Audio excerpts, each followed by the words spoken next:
What's up, y'all? Welcome back to the Hoopers Lounge. It has been a long time coming for this episode here. Me and Alex took a little break from the content creation, but we are back and we are ready for football season. Got about a month and a half before the NBA kicks off, so we are going to fill that time with everyone's favorite sport, and that's football. And today we will be going through our full 2025-2026 college football preview. Alex, how excited are you for college football this season? I am personally really excited as a Penn State fan. This is one of our best teams that we've had in years, potentially ever, in terms of the preseason hype that we've had surrounding us. So, as a fan of my personal team, I'm hyped, but also just for the sport in general. It's going to be a very exciting year because of the very prominent question marks that teams at the top have. We have a lot of new starting quarterbacks for AP top 10 preseason teams, and it leads to a lot of questions, and not really anybody knows what is going to happen. Yeah, this season is filled with unpredictability, and going into year two of the 12-team playoff, they've already made changes. We'll get into that a little bit later in the episode, but we're going to start things off with our conference champion predictions for the Big Four conferences. And we will start with arguably the biggest conference in the country, and that is the SEC. Alex, I'll give you the floor. Who do you see coming out with the SEC crown this season? Well, the SEC as well as the Big 12, which we'll get into later, are two of the conferences which there's no clear established favorite going into the season. There's not a clear top hierarchy in the rest. There are five, six, seven teams that all have a very strong case of contending for the SEC. But what helped me make my decision is the returning quarterbacks, or the lack thereof, among the top teams in the SEC. When you look at it, Georgia has a new starting quarterback with Gunnar Stockton. Alabama has a new starting quarterback. I think Ty Simpson got announced as a starter.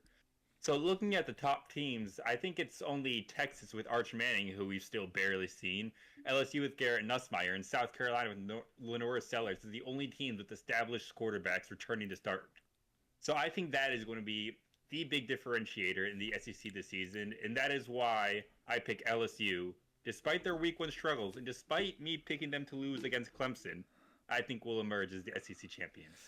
Wow, great pick. They were definitely in my list, but I thought completely differently from you, and I went with a team that you mentioned that has a new quarterback, and that's Georgia. I just trust Kirby Smart more than I trust any other head coach in the country right now. Year in and year out, he turns rosters that you don't think should be as good as they are into national championship contenders. And I think this year is no different. You mentioned Texas. I think they have a brutal start to the season against Ohio State. And the Arch Manning hype, I think he will perform well, but his teammates, the whole team being hyped up as much as they are, I don't know if his teammates will be able to live up to that hype. So it'll be very interesting to see how they perform. And like you said, LSU struggles early in the season. Their week one matchup is not easy as well. And I think Georgia will have the leg up on them. Midway through the season, they'll be able to close it out. But the SEC, like you said, wide open this season, and I'm very excited. But I believe in Gunnar Stockton, and more importantly, I believe in Kirby Smart. Yeah, to counter that point, however, yes, Texas has a very tough week one matchup, as does LSU. And while the matchups are very important, in terms of speaking about the SEC and the conference battle, those games are irrelevant. They don't matter. Texas and LSU could both get blown out week one and still go on to face off against each other in the SEC championship. So while those will be good as like gauges, as a measuring stick to see where at what level those teams can perform at, in terms of speaking about the SEC, I'm not taking those games into criteria when I'm picking my champion. Yeah, the only thing I would say about that is if these teams end up tying in the SEC, overall record is the next tiebreaker. And Georgia does not have to play a team out of conference like Ohio State or Clemson, like those other two teams do. And that's just Yeah, another but Georgia thing. has to play Alabama in conference. I'm not worried about Alabama this season. No Nick Saban, no problem. Very bold take. No. Considering Kalen DeBoer is, I still believe, is a top three coach in college football. Wow. That is a very bold take. Wow, wow, wow. All right, interesting take. We will move on to the second biggest conference, the Big Ten. As you can see, my man Alex repping the Penn State jersey over there. I think we know who he's picking. So I'll start with my pick on this one, and that is the reigning national champions, the Ohio State Buckeyes. And yes, Horrendous take. people who are watching this are probably like, Max, you're so biased because your dad's an Ohio State fan. Your whole family's from Ohio. You're damn right I'm biased.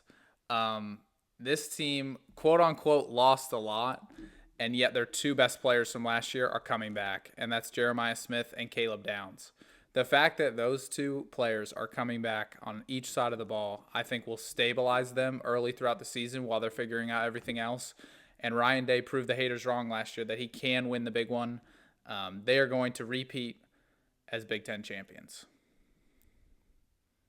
Yeah, I'm going to have to respectfully disagree. And, there might be some bias on my side as well. I won't deny, as apparent by the jersey that I'm wearing. But much like the SEC, a lot of the top teams in the Big Ten have lost their starting quarterbacks. We have Julian Sayin that just got announced as Ohio State starter. I believe Dante Moore is now the starter for Oregon. Bryce Underwood at Michigan, a true freshman who I assume will get the starting job. Fernando Mendoza at Indiana. Out of all the teams I listed, I didn't list Penn State. And that is because they not only return Drew Aller, a projected top 10 pick in next year's draft, they return the best running back duo in the nation with Nick Singleton, who I'm repping, and Katron Allen. And not only that, Penn State's big weakness last year was offensively, Drew Aller did not have a lot of weapons outside of Tyler Warren to distribute the ball to. Well, they went out this offseason and they got Devontae Ross in the transfer portal, as well as Trevor Pena in the transfer portal from Troy and Syracuse, respectively.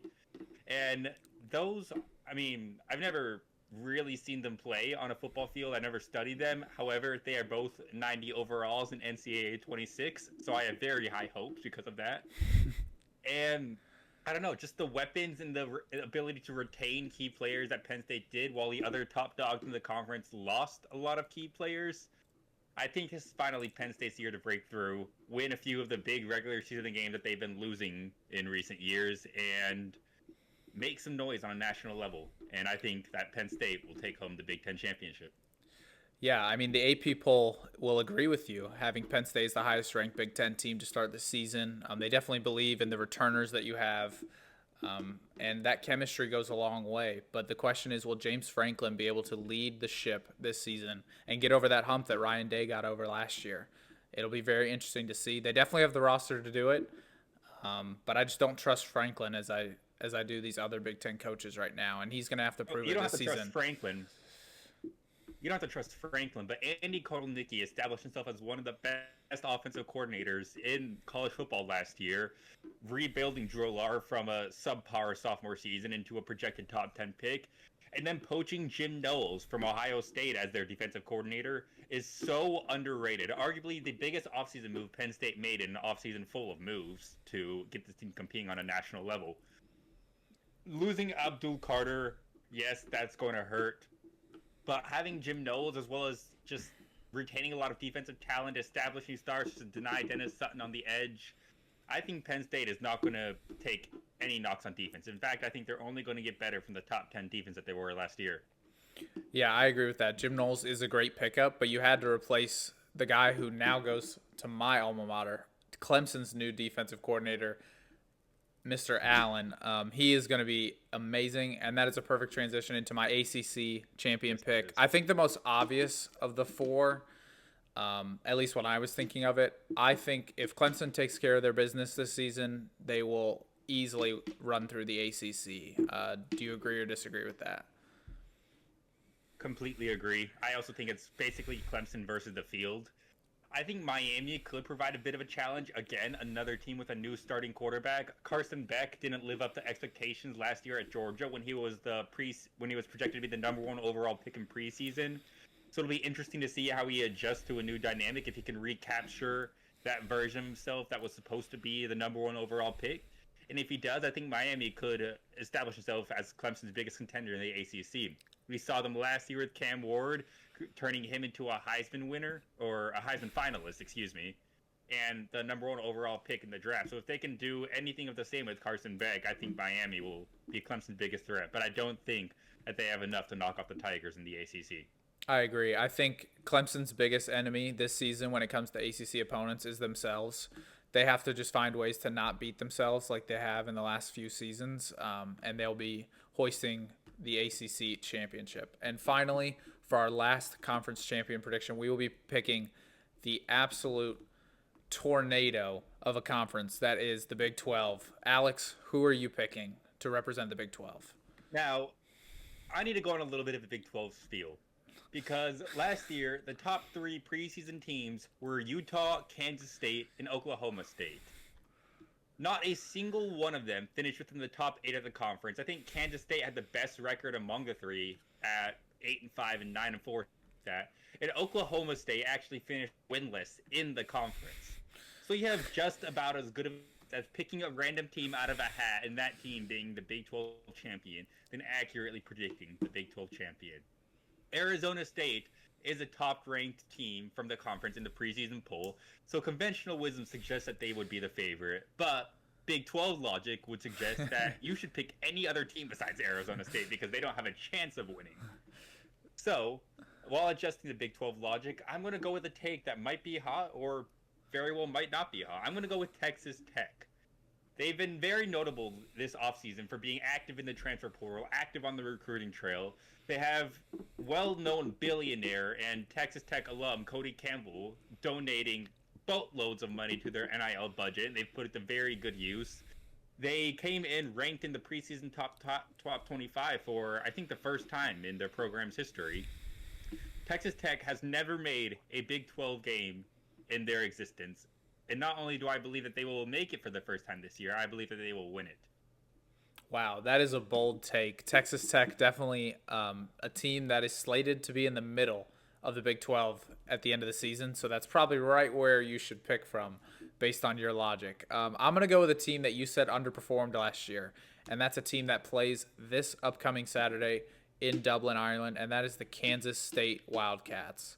I just think that they have a lot of talent coming back from last season, a lot of things that they have going for them heading into this season that, like you said, didn't really work out their way last year. And in football, really in all sports, teams that underperform one season but still have similar talent levels the next year usually get better luck their way. And I think Kansas State, with just a little bit of luck, will be able to win the Big 12 this season. But I am not confident in that at all. Definitely the least confident pick of the four. But I do see them winning the Big 12 and making the college football playoff for the first time in their school history.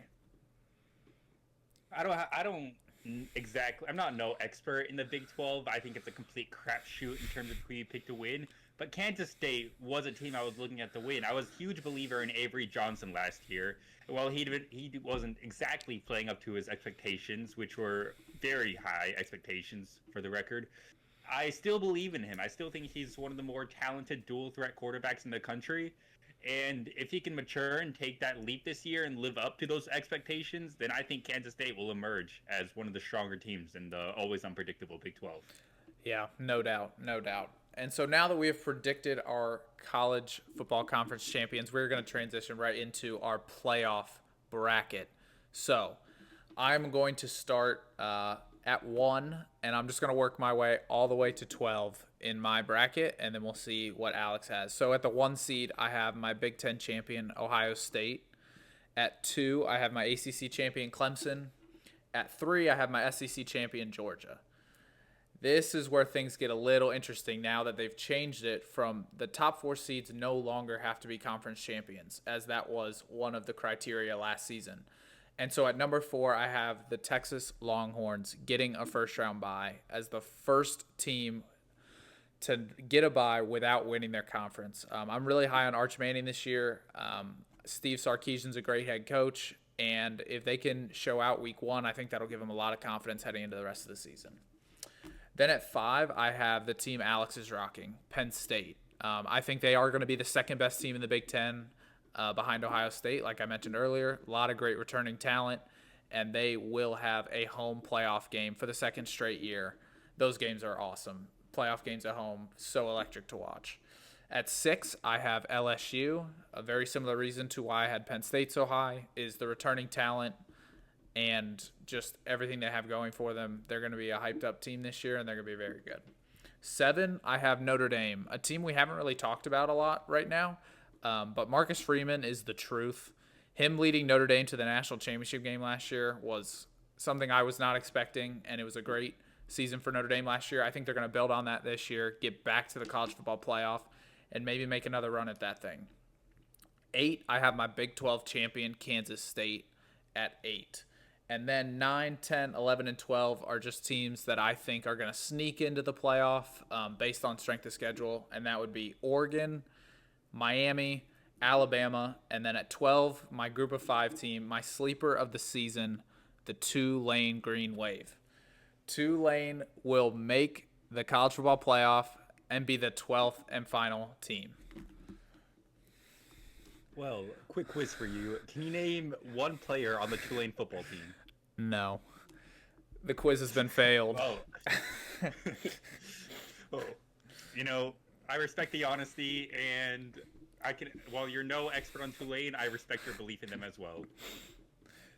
But, Yeah. spoiler alert, I do have a different, potentially hotter take for the group of 5 team, which I guess I'll get to right now. I'll get to my predictions.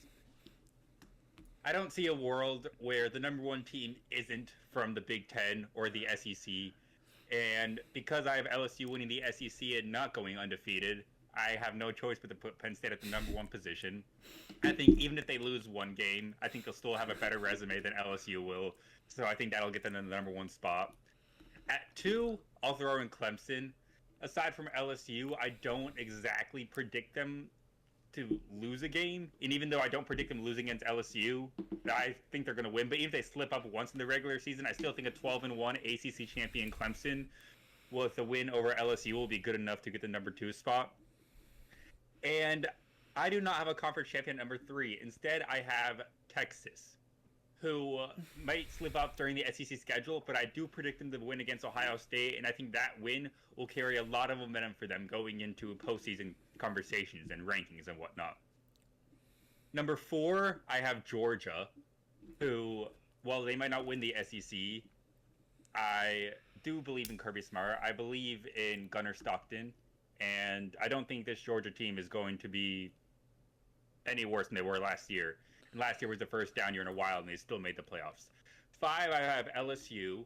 I do have 2 SEC teams above them, despite them being my SEC champion. So question my logic there. But with the returning talent they have, the returning Garrett Nussmeier at quarterback, Brian Kelly hopefully finally starting to break through as the LSU coach, get them to a playoff berth. I think it's now or never. And if LSU doesn't rank as high as 5th, I think Kelly could easily be on the hot seat. 6, I have Ohio State. I do think they're going to be good, but I have them losing to Texas and Penn State, so I don't think a 2-loss team can rank much higher than number 6. 7, here's a potentially sleeper team. I have South Carolina. Now, that's 4 SEC teams in the top 7, but it's a very top-heavy conference. I know the college football playoff voters tend to have a little bias towards the bigger conferences, so I wouldn't put that past them to have 4 teams in the top 7 from the same conference. And South Carolina with Lenora Sellers, again, another starting quarterback. I think you're starting to notice a pattern in my picks, teams that have incumbent starters coming back. I think I have South Carolina slotting at 7. 8, I have Oregon, who, with Dan Lanning, I don't expect that much of a drop-off. I think they're still an elite recruiting team, ton of blue-chip prospects, and they'll still be in the national championship conversation. 9, I have Notre Dame. They title game last year, replacing their starting quarterback in Riley Leonard. I believe their new starter is Cohen Carr. Marcus Freeman has showed himself to be a great replacement for Brian Kelly, if not a better coach than Kelly ever was for Notre Dame, taking them to a national championship berth, a few plays away from beating Ohio State, and I would be shocked if the runner-ups ended up completely missing the playoffs this year. At the 10 spot, I have my Big 12 champion, Texas Tech. I felt confident picking them as a Big 10 champion, or Big 12 champion, excuse me. But now that I'm picking them to be the number 10 team in the country, it doesn't sound as great, but I'm going to stick with it. Texas Tech to the moon. Yeah. 11, I have Indiana. I'm a huge believer in Kurt Cignetti. He has won everywhere he has gone, include as a recent stop at James Madison, coming into Indiana and immediately turning the program around. I think Fernando Mendoza is a very underrated pickup in the transfer portal. He was a very solid starter as a true freshman for Cal last year. And I think Indiana, they could lose a game or two in the Big Ten, but I think 11-2 record in the Big Ten will be good enough to get it in the college football playoffs. And at the number 12 spot, my group of 5 team, I have Navy. And you're going to have to hear me out on this. I think the Navy midshipmen will establish itself as the best group of 5 team this year. And you're laughing over there, but they are returning Blake Horvath last year, who put up astounding numbers, not just on the run game, but in the pass game, which for a triple option offense such as Navy's is absolutely huge to have any sort of passing threat. Both Navy and Army revitalized their triple threat options last year, and they had astounding success, with Army actually winning the AAC conference and Navy finishing, I think it was 10-3, and beating Oklahoma in their bowl game. Returning Blake Horvath, I'm clearly biased towards teams that are returning their quarterbacks from last season. I think that is a huge boon for teams all around the country in a college football era in which quarterbacks are never truly consistent on one team. Blake Horvath returning, Navy's offense still being as threatening and annoying to stop as it ever will, and just me not being a huge believer in any of the other group of 5 teams has me thinking that the Navy midshipmen will shock the world and make the college football playoffs. Very bold take. Going off your group of 5 analysis, I agree. Last year, it felt pretty obvious to everyone that Boise State with Ashton Genty was going to be the best group of 5 team that would make the college football playoff. This year, it is a total crapshoot, very similar to the Big 12, and I just feel like the overall talent level on the group of 5 teams this year is not as high as it was last year, which makes it harder to pick because teams and players have opportunities to step up and prove us wrong, right? And then I think one point that I have to disagree with you on in your picks is Indiana. I think that Kurt Cignetti has one everywhere, but I think the way they just stunk in the playoff last year against Notre Dame, I think the committee will have a sour taste in their mouth. And if Indiana wins the Big Ten, which I don't think they will, that will be their only way into the college football playoff this season. So you want to put an 11-1 Indiana team? If they were to only lose one time in the regular season, then you don't think that would be good enough to make the playoffs? I think they left a sour taste in a lot of people's mouths last year because they were the team similar to SMU last year where we let them in because of their record, when in reality some teams that were left out could have had an argument that they were better than Indiana or SMU. And I think the committee will learn from that last year and apply that to this year's rankings. But if Indiana wins the Big Ten, or if they upset teams, then I think they can get in. But I just don't see them getting in at 11-1 with not a Big Ten championship. I just don't see that happening this year. Yeah, I don't like that argument at all, because that is taking away a lot of the point of the regular season. If the games don't matter and you're going to go off the eye test on which teams look better, then why even play the games? A team's record has to matter. If we're putting a 9-3 Alabama team over an 11-1 Indiana team, why do we even play out the regular season? What's the point of these teams playing the games if they can almost win out and not get in the college football playoff, which is every team's goal? I think record still has to be looked at as the biggest criteria in terms of ranking. I agree 100% that records should still matter, but I disagree that it should be the biggest thing. I think, obviously, we can't be letting teams with 4 and 5 losses in, but teams that are going to prove themselves to be competitive against the top teams in the country, that's what people are going to watch. That's what gets ticket sales up. That's what gets TV ratings up, and that's all ESPN cares about. I mean, that's been clear for years.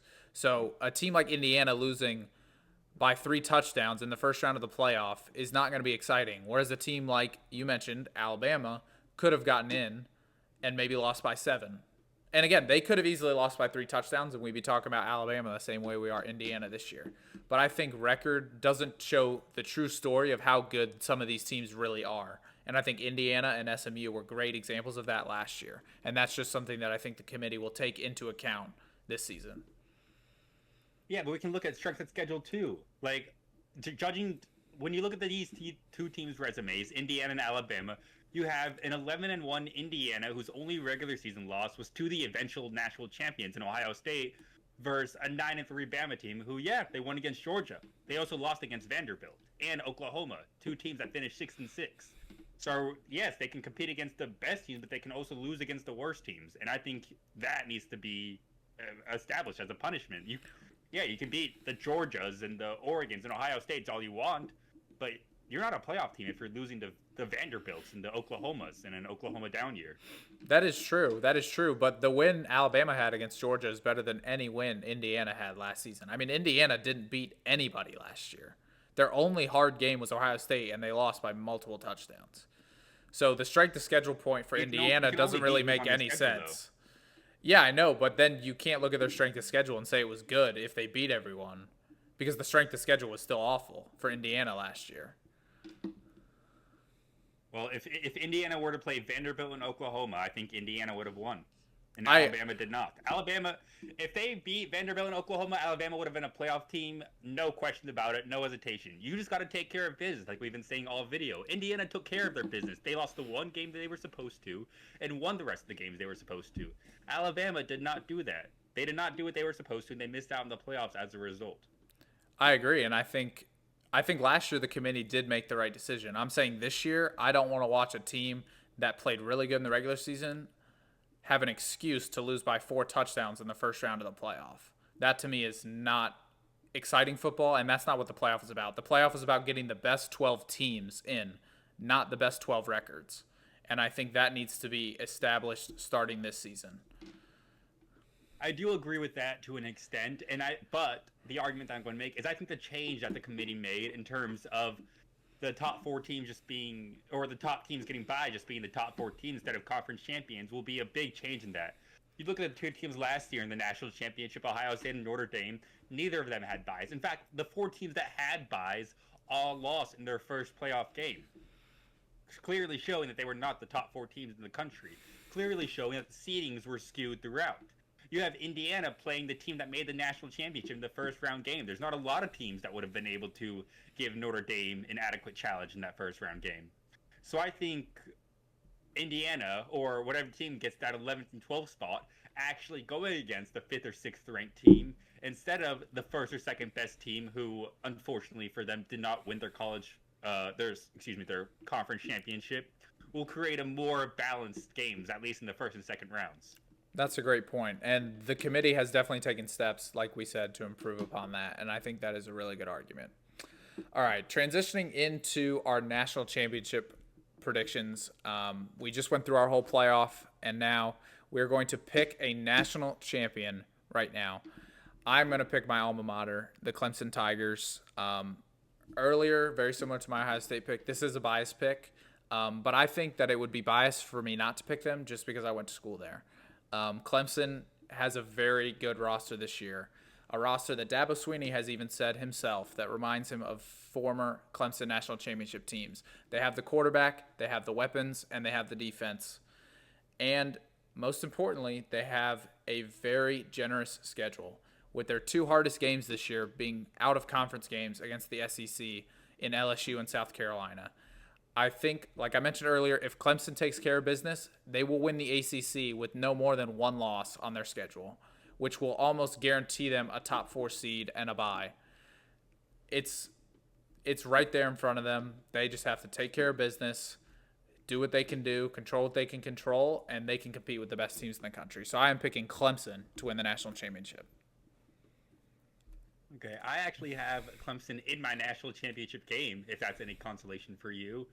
And while I can't pick my alma mater since I'm not graduated yet, I am going to pick my school to be facing your Tigers. I think the college football championship will be Penn State versus Clemson.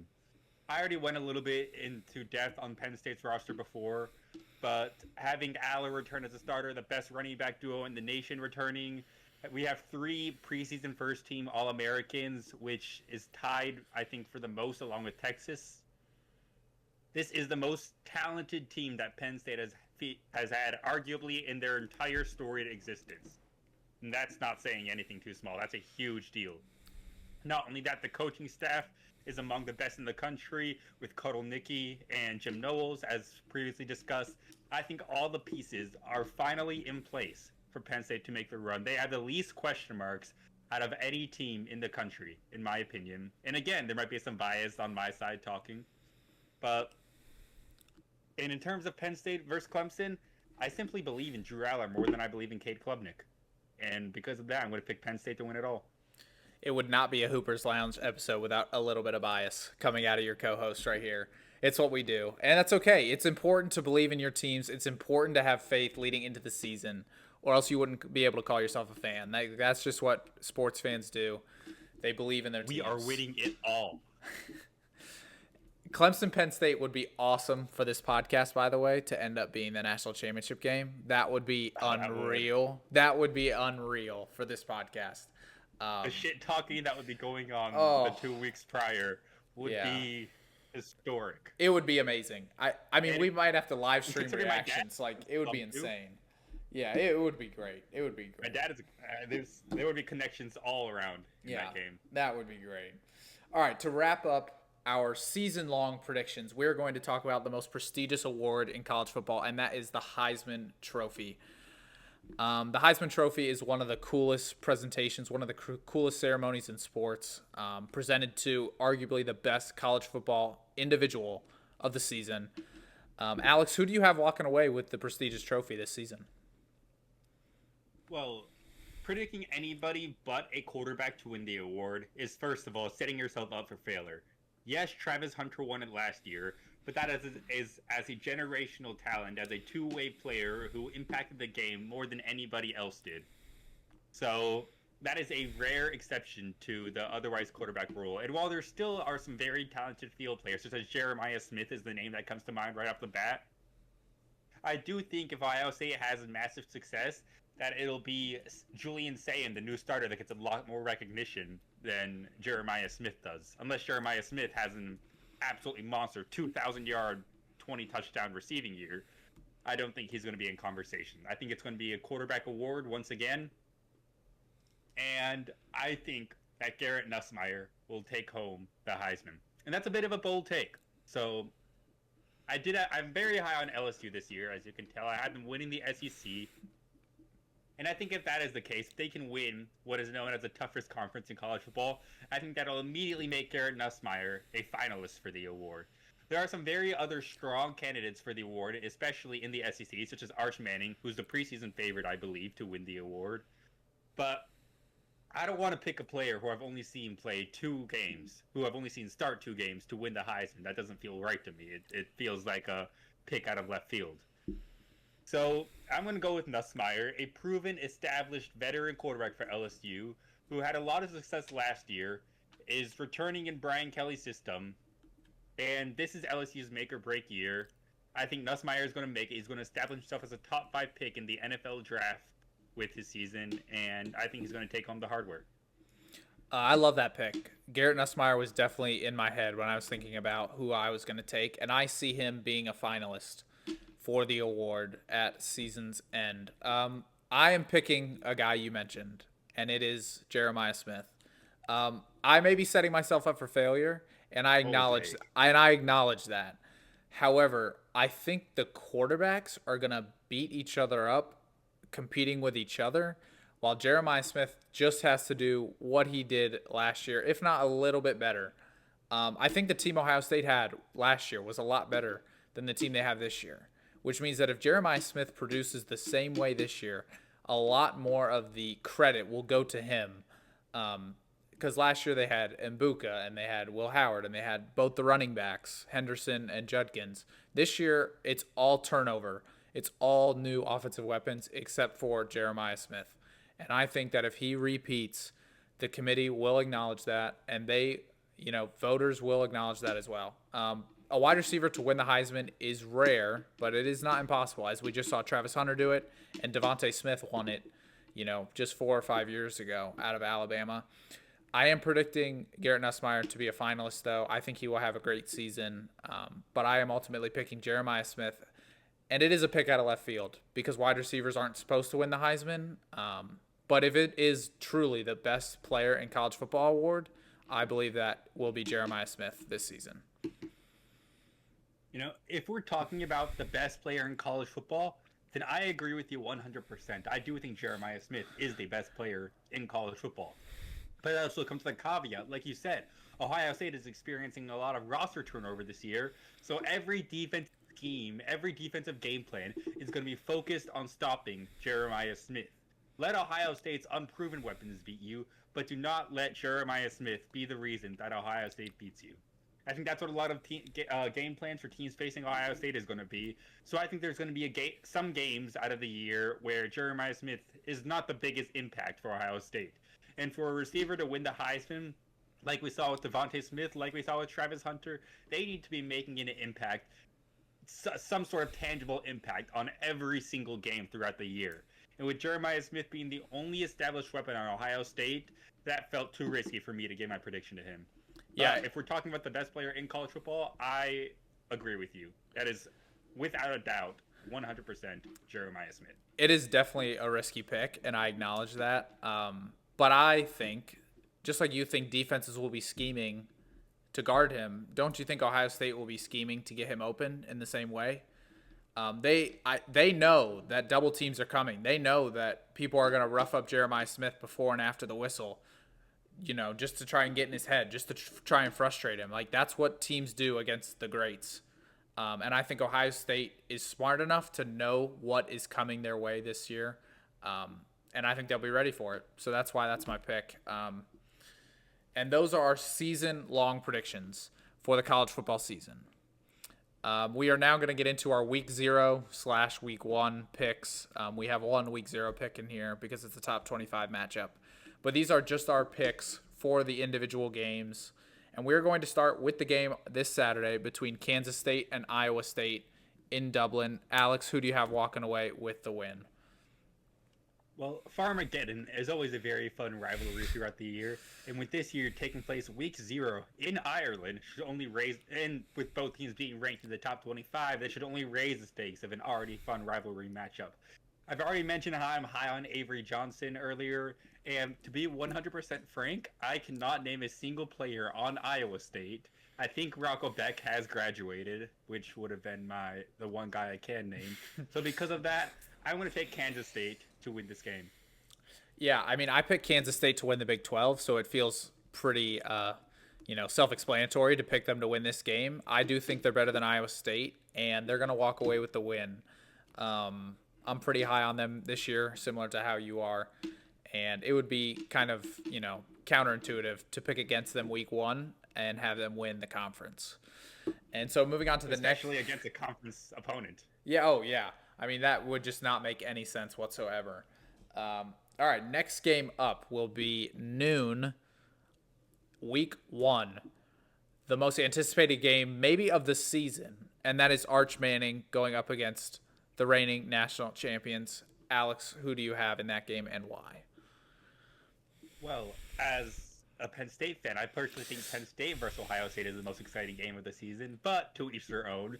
Texas versus Ohio State, especially as a week 1 opening game matchup, definitely has a lot of hype surrounding that. And it could really go either way. I think Ohio State has a lot more question marks than Texas does. We don't know how Julian Sain is going to play at the college level. We don't know what other offensive weapons, aside from Jeremiah Smith, are going to step up against the Longhorns for the Buckeyes. And I mean, we haven't seen much of Arch Manning, but I have seen enough that I feel confident taking Texas over Ohio State in week 1. This was definitely the hardest game to pick, in my opinion, of the 5 that we have decided to pick for this first set of games. I think Texas is the better team at this moment, but there is something about playing on the road in college football that is extremely difficult. And I think that if Texas gets off to a rough start and they allow that Ohio State crowd to really get into the game, it'll be hard for them to make that up against such a well-coached and well-disciplined team. Similar to a Super Bowl hangover, I do think Ohio State may start slow based on the success they had at the end of last season. And that is why I agree. I am picking Texas. However, I would be skeptical because of how hard it is to win on the road in college football. It is one of the hardest things to do in sports, no matter how good you are. Home teams in college football just seem to hit another gear. And I think Ohio State has that other gear that maybe Texas doesn't have. But because I like Texas better on paper today, I will take them, but I am skeptical, very skeptical. I'm also very skeptical. I mean, Ohio State, as one of the rich programs, one of the blue bloods in college football, will always have that rowdy crowd, will always have that home field advantage, and that does make it very difficult to pick against them. But I don't know. I there's been too much hype surrounding Arch Manning for him to go out and lay a week one dud. I can't see that happening. Yeah, I mean, many quarterbacks have done that though, with the hype behind them. I mean, I just think of a Clemson guy like DJ.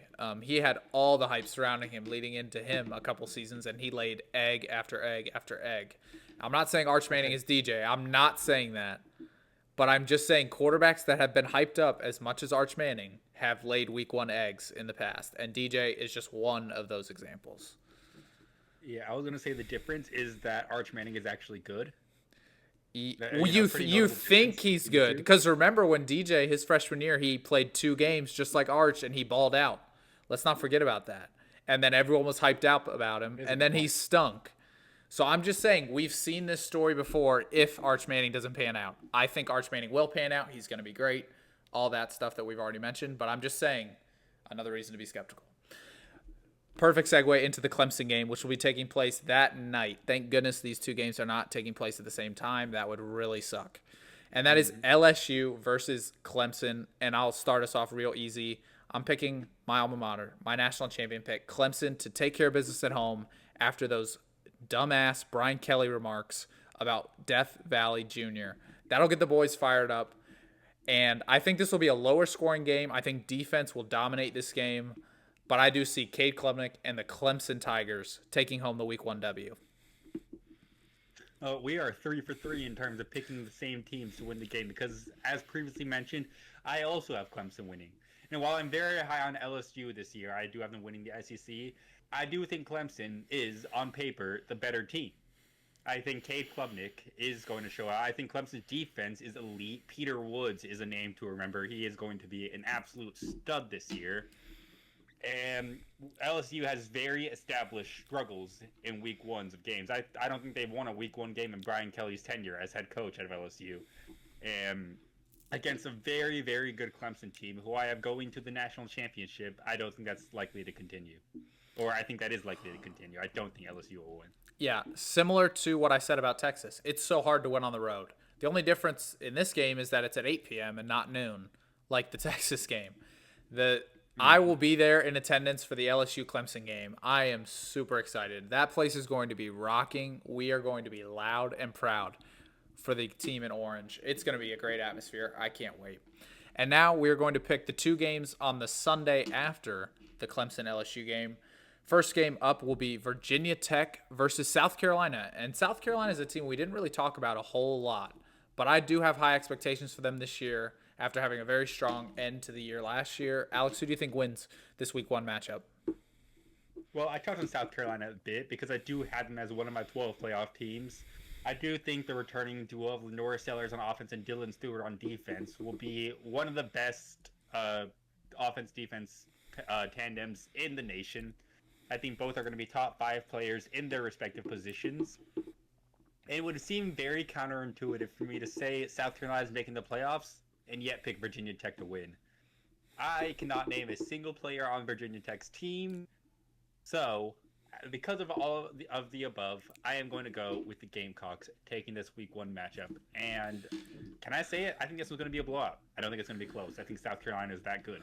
We are 4 for 4 right now. I am also picking South Carolina, and I agree. I think blowout is on the table here. This feels like a statement win for South Carolina before they even make it to their SEC portion of the schedule.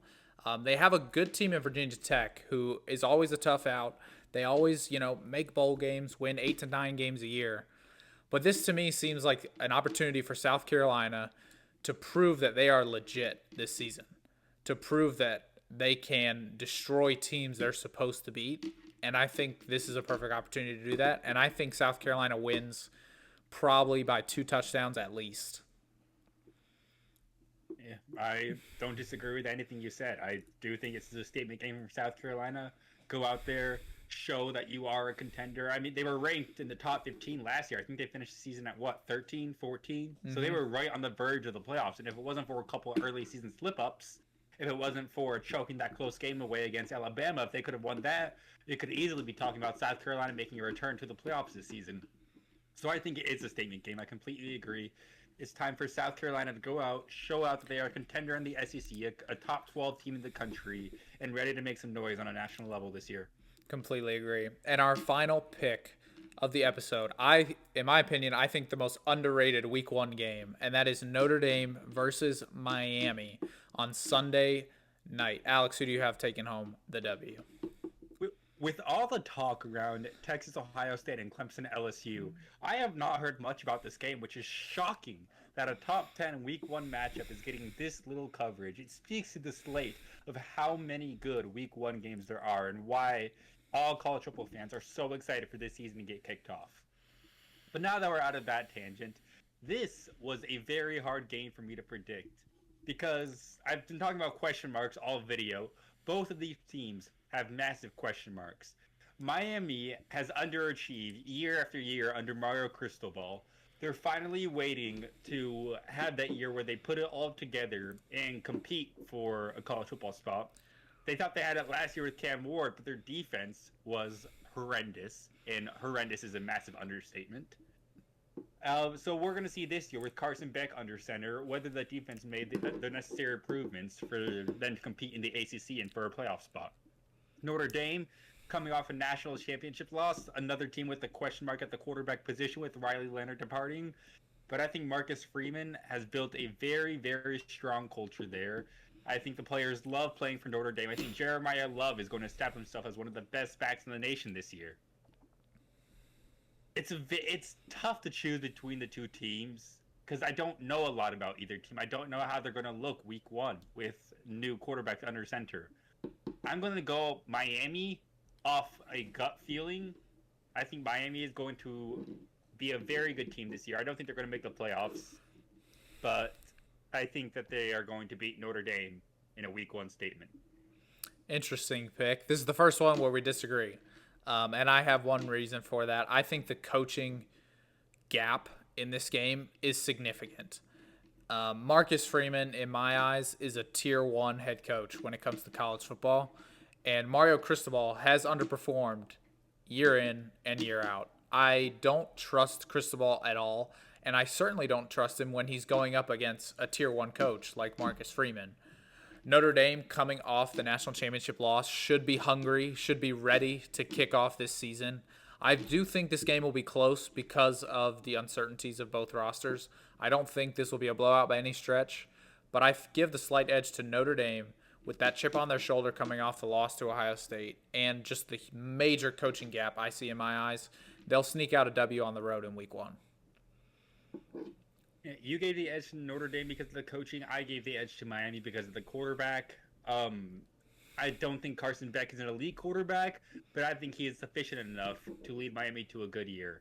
I don't know anything about Cohen Carr, who I presume is going to be Notre Dame starter coming into the year. I don't know how he's going to look on the college level. I don't know how he's going to use. I don't even know a receiving threat on his team. I know Jeremiah Love is going to be a great threat out of the backfield, but in terms of throwing the ball, I don't know who Notre Dame has as an offensive weapon. And that is the only reason I took Miami. Again, very gut feeling. It's very 50-50. I could easily be convinced to take Notre Dame in this game, but if I had to make a prediction, gun to my head to save my life, who's winning this game, I'll take Miami in this one. Yeah, it's a hard pick, like we said, and the lack of national media coverage is quite insane for a top 10 matchup. I mean, the fact that this is arguably the 3rd best game of the weekend is absurd. College football. It's a top 10 matchup. Yeah, I mean, week 1 is going to be the best week of college football all season, I think. Until we get to conference championship week, I think it'll probably be the best week of the regular season. I'll agree to disagree with you there. I think week 5 is absolutely vaunted. Penn State, Oregon, Alabama, Georgia, Ole Miss, LSU. I know those are the 3 headliners. I'm sure there's some on the undercard that'll provide some intrigue as well. But I'll give it to week 5. But this week 1 is definitely no slouch. It is stacked. It is stacked. And if you guys have been watching the podcast, you know that we love to finish every episode with a mini game. And today we are bringing back the blind ranking of the hardest college football stadiums to play in, where my man Alex Perez will be ranking 10 stadiums, 1 through 10, as the hardest to play in, not based off the video game, based off real life. And of course, Alex has played a football game in all 10 of these stadiums, so he knows the true task it is to win in these stadiums. Oh yeah, you know me, D1 quarterback, former. I would have gone pro if my knee didn't give out. Of Happens course, to the of best of course, us. of course. Yes, No better source on this topic than me. of Now I do course. need to ask: did you randomize these teams, or did you pick these 10 yourself? So I went to a website of the top 25 hardest stadiums, and I randomly Okay. selected 10 from that website. So there are no Okay. like out of left field like Southern Miss in here. These are all 10 stadiums. Don't slander Southern Miss. Hey, Brett Favre and his illegal donations are keeping that All right, my program fault. My alive. fault. My fault. Don't My slander bad. My Southern bad. Miss. My bad. I also have a future on Southern Miss this year, over 5.5 wins. Shout out. Shout out. Anyway, that was a weird tangent. Back to the list. These are all stadiums that have a reputation to be difficult, have a reputation to be loud, have a reputation to be famous for one way or another. So, Alex, are you ready Okay, to dominate this blind ranking? I am ready.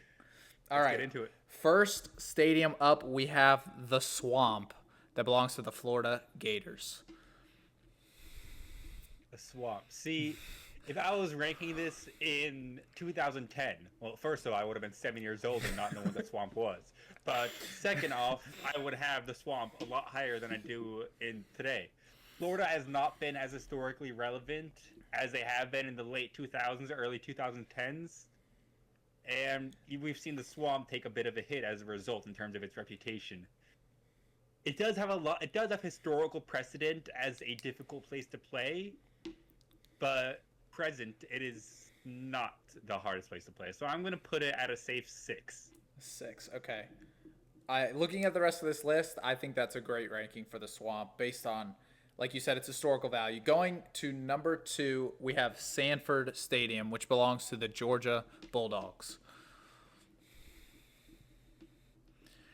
But essentially the opposite of the swamp. Sanford doesn't have as much of the name value of the like you say the swamp and you strike fear into hearts of players who played in the late 2000s. You say Sanford Stadium, I mean, half the people will be saying, what team does that play? Who plays in Sanford Stadium? That's no shade to Georgia. It's just they don't have their stadium doesn't have the historical allure that other programs have. However, in recent years, Georgia has been among the best, if not the best, college football program, and their home field advantage, as a result, has taken a boost.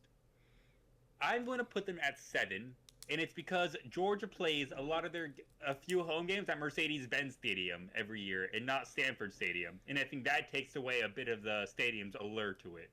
So I'm going to put them below the Swamp just because the Swamp is iconic. Stanford has not reached that status yet. All right, very interesting, very interesting. Number 3, we have Memorial Stadium, also known as Death Valley, which belongs to the Clemson Tigers. Yeah, see, I don't know what Brian Kelly is going on about Death Valley Jr. because Clemson has both of the factors that I've previously mentioned. They have the historical precedent. There's a lot of backstory to the stadium, along with Howard's Rock before running out to the field every day. They have tradition, and they have been a national. They have been a national threat in recent years.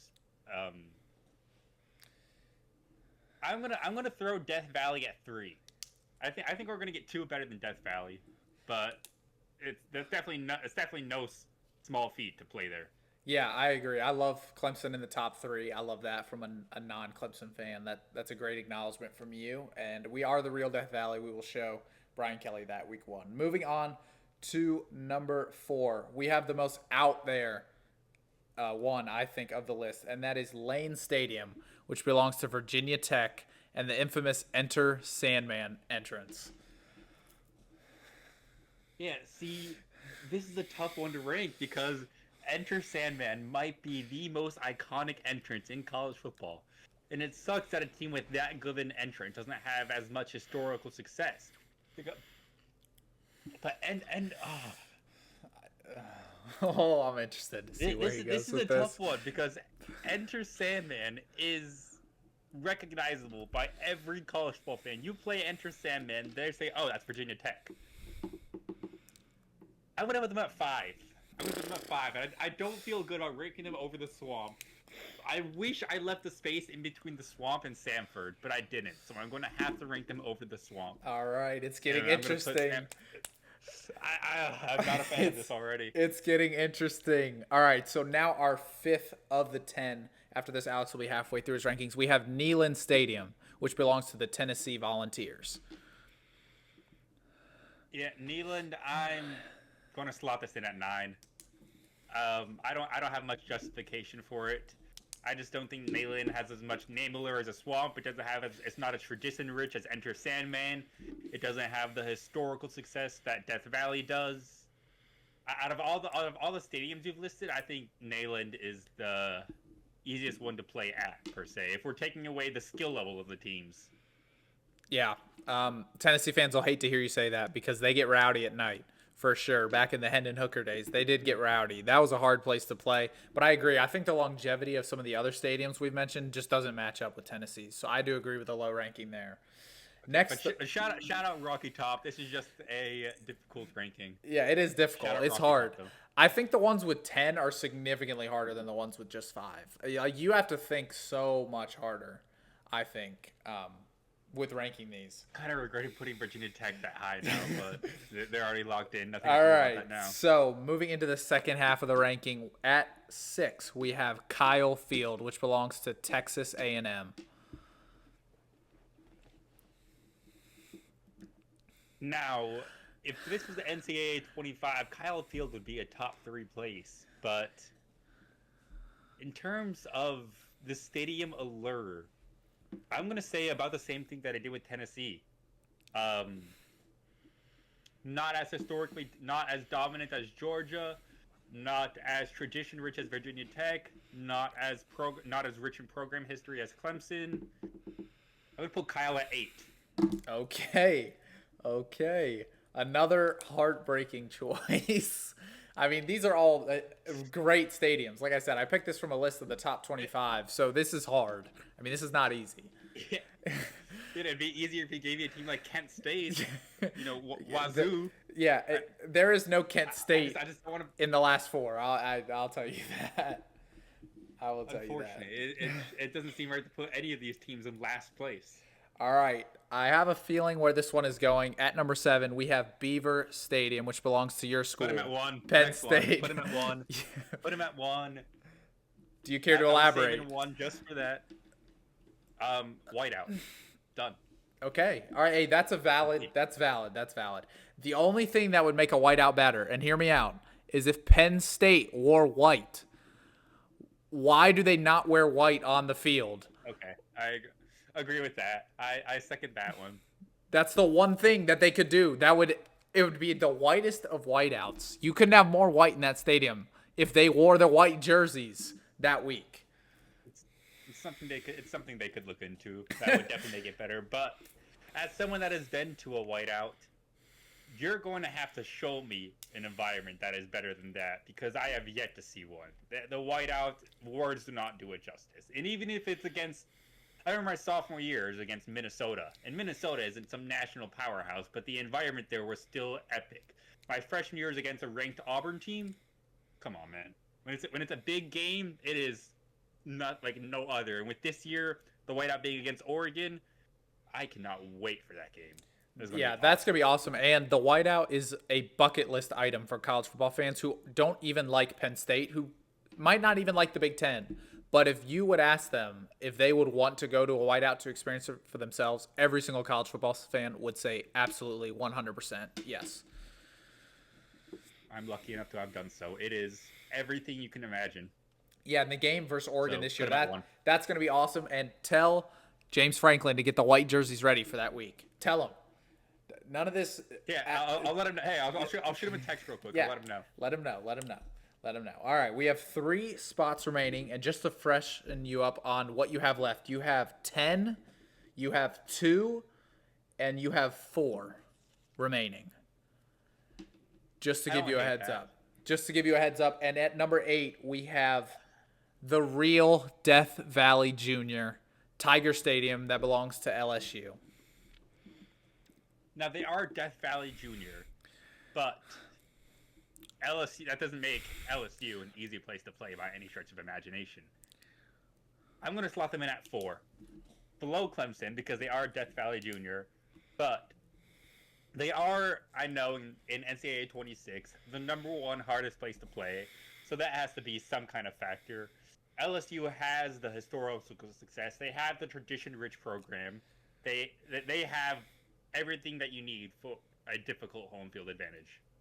Yeah, I agree with that. And just because I joke around with the junior, I am beyond happy that Clemson gets to play them at home because next year we have to go to that stadium, and that is going to be very difficult. Very, very difficult. All right, at number 9, this is another kind of out there one. I think I know where this one's going, but we're going to go with Camp Randall, which belongs to the Wisconsin Badgers. Camp Randall is actually a very underratedly hard place to play. However, out of the teams that were selected, you could have given me Wisconsin at any stretch among the top 10. I could have known the top 10 teams, and I think I still would have put Wisconsin at 10. So I am very happy leaving the 10th slot open because that seems like a perfect home for the Wisconsin Badgers. I think you made the right decision there. I would have personally ranked them 10 looking at this list, but a very underrated place to play. And if you don't come prepared, they will smack you up there in Camp Randall for sure. And finally, the last pick, Alex has left his 2 slot open for the largest college football stadium imaginable, Michigan Oh my Wolverines, God. the big Perfect. house, the This big is house. a perfect ranking. It might be I don't perfect. think I would. It might be perfect. I'm not gonna lie. I don't think I would change a single thing about this ranking. You could have given me all 10 teams. I might have ranked them in the exact same order. So just to recap for you guys, he has Penn State at 1, Michigan at 2, Clemson at 3, LSU at 4, Virginia Tech and Enter Sandman at 5. Okay, I take that. I would have put Virginia Tech a little bit lower if I could redo it, but I would still put them in the 7-8 range. They're definitely Yeah. above Camp Randall. And then he has Florida at 6, Georgia 7, A&M 8, Tennessee 9, and Wisconsin 10. Overall, a solid list. A very good return to your I don't blind think that ranking. at all. To your blind ranking status. Very good return. Very good return. Okay, call me Brett Favre. Call me Tom Brady. Call me. I don't know. Michael Jordan. Just call him the GOAT. That's what he does. That's what he does in the blind rankings. Well, thank you guys so much for listening to our return episode. We have so much fun content planned with NFL and college football and the NBA coming back right around the corner. We cannot wait to get more episodes out for you guys. Enjoy the week 0 and week 1 college football content because, like I said, I think it's the best week of the year for college football. It's gonna be a fun one. And it's definitely, no matter who you ask, it's definitely a top 3 weekend of college football this season. So enjoy it, and we will be back sooner than later. Peace out, guys. Peace out.